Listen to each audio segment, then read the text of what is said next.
Hello बच्चों, मैं आलोक सिंह आपका स्वागत करता हूं आपके इस चैनल पे। मैं आज से आपको 10th का सिलेबस पढ़ाऊंगा। साइंस का लाइट चैप्टर जो कि बहुत इम्पोर्टेंट है, उसके साथ आज मैं आपके सामने आया हूं। आज हम लोग शुरू करते हैं light chapter. What is light? आप किसी भी बुक में देखो या एग्जाम के पॉइंट ऑफ व्यू से आपको ये चैप्टर बहुत इंपॉर्टेंट है। फर्स्ट पॉइंट आप क्या समझोगे? What is light? बच्चों, आपको कॉपी और पेन के साथ बैठना है। सारी चीजों को नोट करते चलिए। बहुत इंपॉर्टेंट बताऊंगा और बहुत बेसिक से स्टार्ट करके मैं लास्ट तक जाऊंगा। ठीक है, छोटे छोटे वीडियोस के साथ आपके सिलेबस को हम आगे बढ़ाते रहेंगे। ये क्या है? What is light?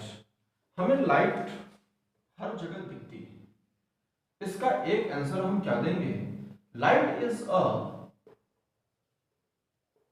light is a form of energy.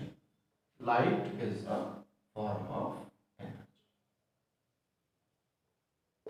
ठीक है, क्या बताया बच्चों ने? लाइट एक एनर्जी का फॉर्म है, प्रारूप है।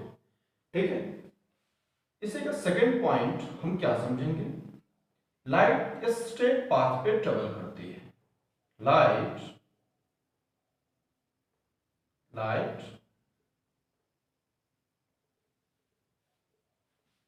travels on a straight path.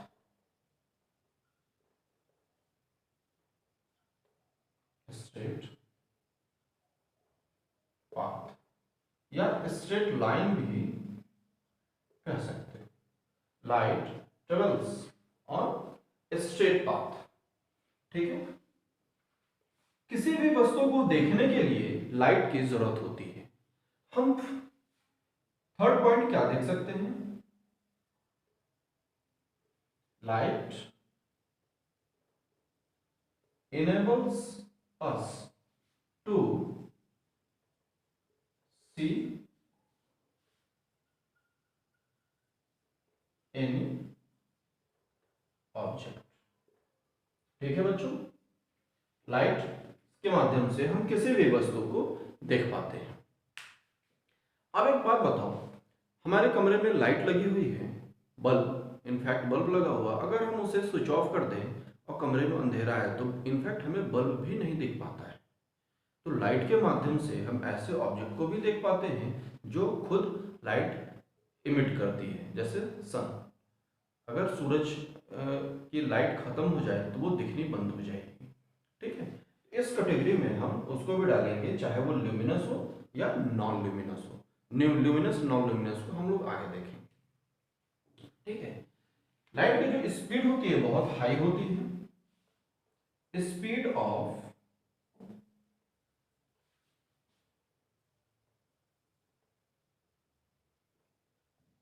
कितनी होती है बच्चों? मीटर पर सेकेंड। मैं हर बार आपको इसके यूनिट पे ध्यान देने के लिए बोलता हूं। मीटर पर सेकेंड, यूनिट मत भूलिएगा।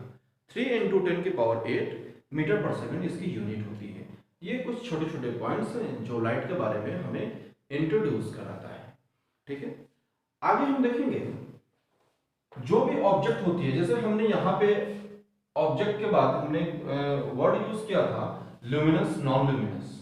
तो ऑब्जेक्ट बच्चों कितने टाइप के हो गए? दो टाइप का।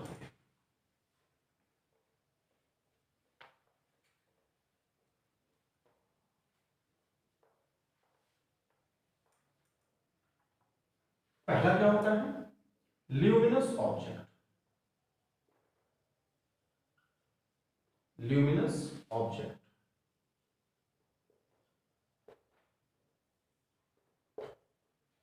जिसकी खुद की रोशनी हो, जो खुद लाइट उत्पन्न करे, उसे क्या बोलते हैं बच्चों? उसे क्या बोलते हैं? ल्यूमिनस ऑब्जेक्ट बोलते हैं। Object objects which emit their own light.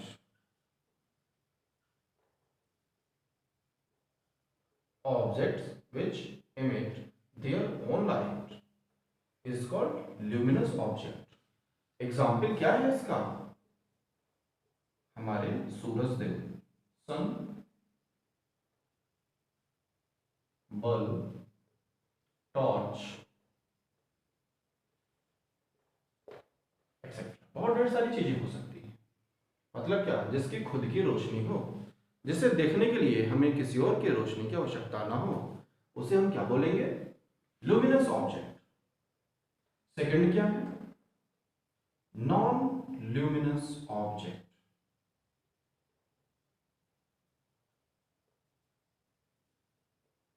Non luminous object, जैसा हमने फर्स्ट बताया, उसके हेल्प से आप सेकंड को भी समझ सकते हो। कैसे समझ सकते हो? ऑब्जेक्ट्स which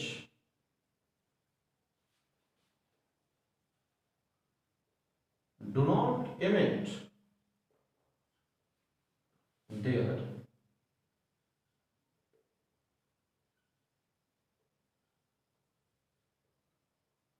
own light, जो खुद अपनी लाइट को इमिट नहीं करती है, उसे क्या बोलेंगे? Non luminous. लेकिन इन सब ऑब्जेक्ट्स को भी हम देख सकते हैं। कैसे देखते हैं? These can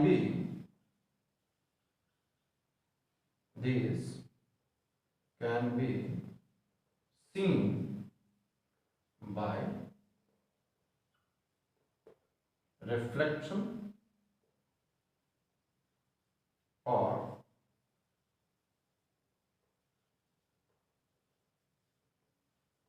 scattering of light. और ये लाइट कहां से आएगी बच्चों? इस लुमिनस ऑब्जेक्ट से आती है। ठीक है, इसका एग्जांपल हम क्या लिख सकते हैं? टेबल, चेयर, हम, आप, ये सारी चीजें क्या है? नॉन ल्यूमिनस है। मीन्स ह्यूमन,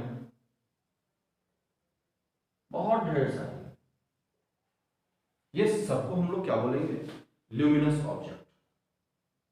ठीक है, ये हमने कुछ चीजें बताई। अब हम देखते हैं कि जिस लाइट के बारे में हमने इतनी चीजें बताई, ऑब्जेक्ट के बारे में बताया, उस लाइट की नेचर क्या है? नेचर ऑफ लाइट क्या है? आगे देखते हैं नेचर ऑफ लाइट। अगर आप नोट नहीं कर पा रहे हैं, वीडियो पॉज करके नोट कर सकते हैं, मैं तरीके बताता रहूंगा बीच बीच में। नेचर ऑफ लाइट,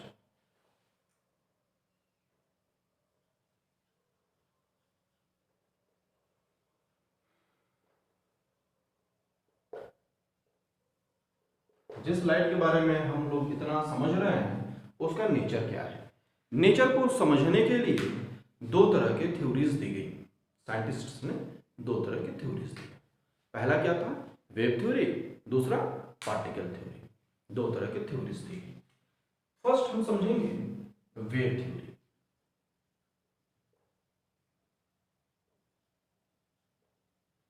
ठीक, इसी के पैरेलली हम लोग पार्टिकल थ्योरी को भी लिख लेते हैं।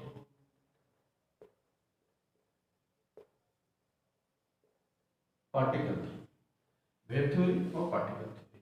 पहले हम वेव के बारे में बताएंगे। बच्चों, जिन व्यक्तियों ने, जिन साइंटिस्ट्स ने वेव थ्योरी दिया, उन्होंने क्या बोला? लाइट एक तरह का इलेक्ट्रोमैग्नेटिक वेव है। Light consists of electromagnetic waves which do not require any material medium। जिसे एक जगह से दूसरे जगह तक जाने के लिए किसी मटेरियल मीडियम की आवश्यकता नहीं होती है। मटेरियल मीडियम क्या होता है? सॉलिड, लिक्विड, गैस, कुछ भी मटेरियल मीडियम हो सकता है। इसमें क्या बताया गया? जिन व्यक्तियों को यह लगा कि लाइट एक तरह का वेव है, उन्होंने अपने थ्योरी दिया, लाइट consists of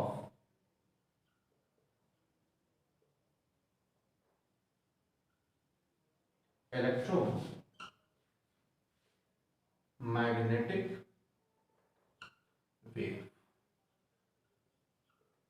ठीक है, electromagnetic waves, light electromagnetic waves का कलेक्शन है, ठीक है, विच do not require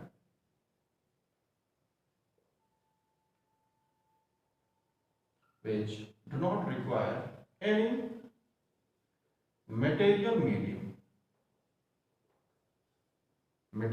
medium for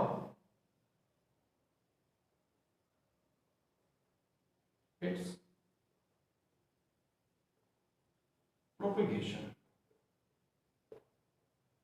propagation का मतलब होता है एक प्लेस से दूसरे प्लेस तक जाना, ठीक है। उसे प्रोपिगेट करने के लिए किसी मटेरियल मीडियम की आवश्यकता नहीं होती है। बच्चों, ये मटेरियल मीडियम क्या हो सकता है? कोई भी सॉलिड, लिक्विड या गैस मीडियम हो सकता है। पार्टिकल की थ्योरी को हम अभी देखेंगे। इस थ्योरी के अंडर में कुछ प्रॉपर्टीज को एक्सप्लेन की गई, जिन प्रॉपर्टीज को पार्टिकल थ्योरी एक्सप्लेन नहीं कर पाई। कौन कौन से थ्योरी? जैसे डिफ्रैक्शन,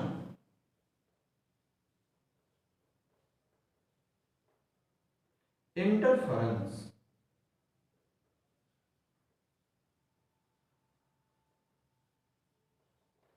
डिफ्रैक्शन, इंटरफेरेंस, ये सारे टर्म्स हम लोग देखेंगे, इसी चैप्टर में देखेंगे। पोलराइजेशन, शायद नीचे तक नहीं आ रहा है। थर्ड पॉइंट, जैसे diffraction, interference, polarisation,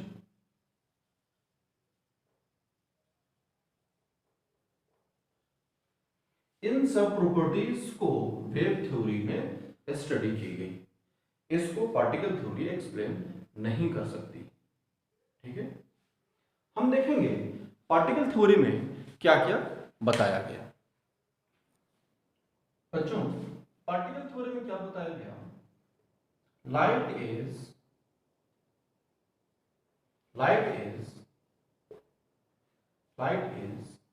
composed of light is composed of particles,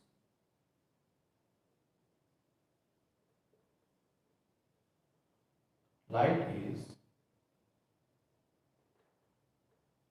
composed of particles, light particles से मिलकर बनी है। ऐसे पार्टिकल्स जो इस स्ट्रेट पाथ पे ट्रेवल करती है, which travels on a straight path, on a straight path with very high speed,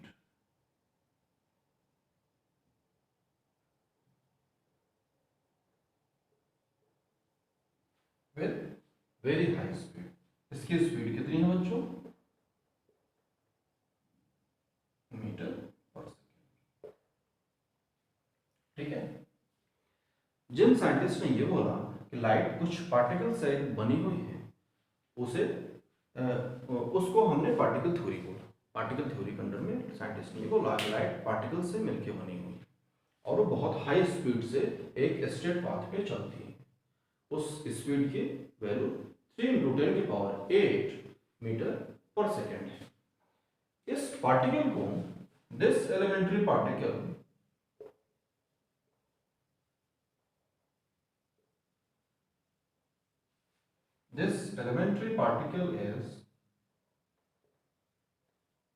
ये एलिमेंट्री पार्टिकल जो यहां पे बोला गया कंपोज्ड, इस पार्टिकल को क्या बोला गया बच्चों? फोटॉन,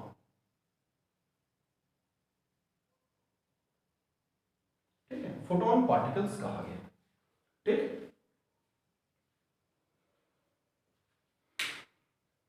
जैसे इसमें 3 तरह के हमने एग्जाम्पल दिया। इसमें क्या था, कौन कौन से कैरेक्टर को, कौन कौन से प्रॉपर्टीज को हम लोग स्टडी कर सकते हैं, रिफ्लेक्शन, रिफ्रैक्शन,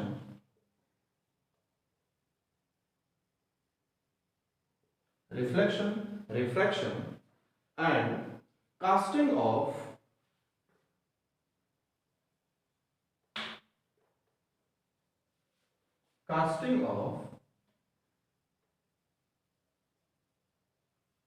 शैडो।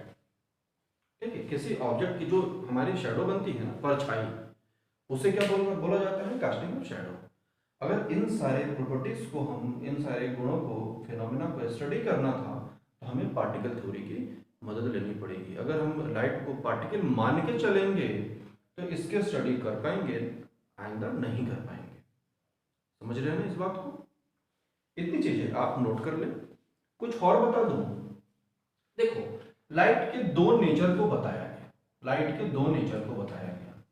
इसी को क्या बोला गया, डुअल नेचर ऑफ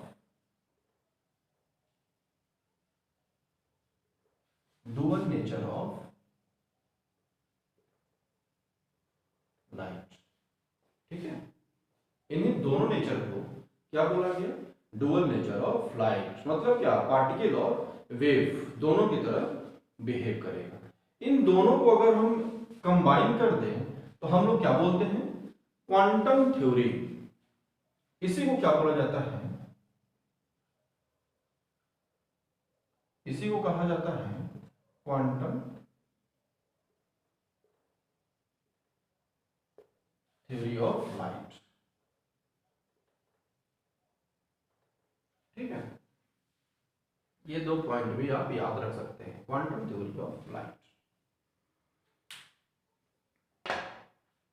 आगे हम कुछ और भी छोटी छोटी चीजों को बता दें, फिर नेक्स्ट वीडियो से हम रिफ्लेक्शन और उसकी बाकी सब बातों को, फिर रिफ्रैक्शन और बीच में न्यूमेरिकल्स को भी लेते चलेंगे। और भी छोटी छोटी बातें क्या है, हमने खूब ढेर सारे शब्द यूज कर लिए हैं इस चैप्टर में, जैसे इमेज क्या होती है, मिरर क्या होता है, उन छोटी छोटी बातों को हम यहां से लेते हुए चलेंगे। देखो, ऑब्जेक्ट के बारे में अगर हम सोचें, लास्ट एक दो चीज बता दें, फिर हम इस लेक्चर को स्विच ऑफ कर देंगे। ऑब्जेक्ट क्या होता है बच्चों, जो हमारे आसपास चीजें दिखती हैं वो सब क्या है, ऑब्जेक्ट है।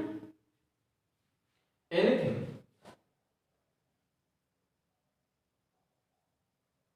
Anything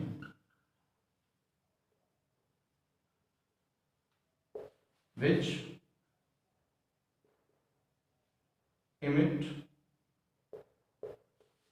or reflect or scatter the light।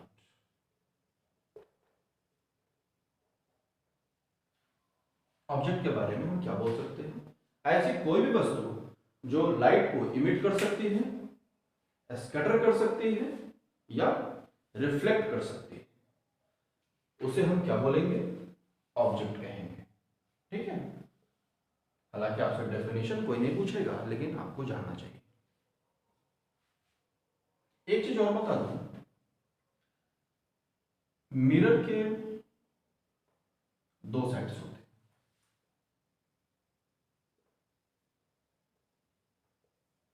हमें इस चैप्टर के लाइट चैप्टर के फर्स्ट वीडियो में सारी बेसिक चीजें बता देता हूं, ताकि सेकंड चैप्टर से आपको कोई दिक्कत ना हो। मिरर के जिस साइड आप खड़े होते हो और अपनी इमेज देखते हो, वो क्या होती है, उसे हम फ्रंट साइड बोलेंगे। न्यूमेरिकल्स में इसका बहुत इस्तेमाल होगा। जैसे मिरर का ये फ्रंट साइड है, ये पीछे बैक साइड है। मिरर कैसे बनता है, किसी भी एक ग्लास शीट को ले लो जो ट्रांसपेरेंट है, एक सरफेस को हमने क्या किया, सिल्वर से पेंट कर दिया, सिल्वर कोटिंग कर दी, और इस सिल्वर को हमने कवर कर दिया, कवर्ड बाय रेड ऑक्साइड। या रेड पेंट भी कहते हैं, रेड ऑक्साइड। बुक्स में रेड पेंट ही लिखा आपको मिलेगा, रेड ऑक्साइड रेड पेंट दोनों एक ही बात है, ठीक है। ये पॉलिश्ड हो गया, और इसका फ्रंट वाला क्या हो गया, स्मूथ सरफेस हो गया, जैसे हम क्या बोलेंगे फ्रंट, और इसको क्या बोलेंगे बैक, ठीक है, बैक और फ्रंट। बैक में ये सारी चीजें होती हैं, फ्रंट को हम लोग क्या बोलते हैं, रिफ्लेक्टिंग सरफेस।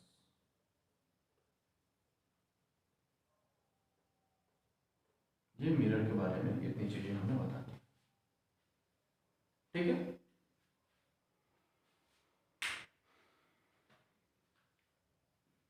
बच्चों, हमारे वीडियोस ऐसे ही छोटे छोटे वीडियोस होंगे, और एक एक टॉपिक को हम वीडियोस के माध्यम से आपके बीच लेकर आएंगे। इस वीडियो में हम आज इतना ही रखते हैं, नेक्स्ट वीडियो आपके सामने बहुत जल्द आ जाएंगे, और उस वीडियो में मैं रिफ्लेक्शन से जुड़ी हुई कुछ और भी चीज़ें, न्यूमेरिकल्स और कैसे इमेज बनती है, उन सारी चीज़ों को हम लेकर आएंगे। तब तक के लिए बाय।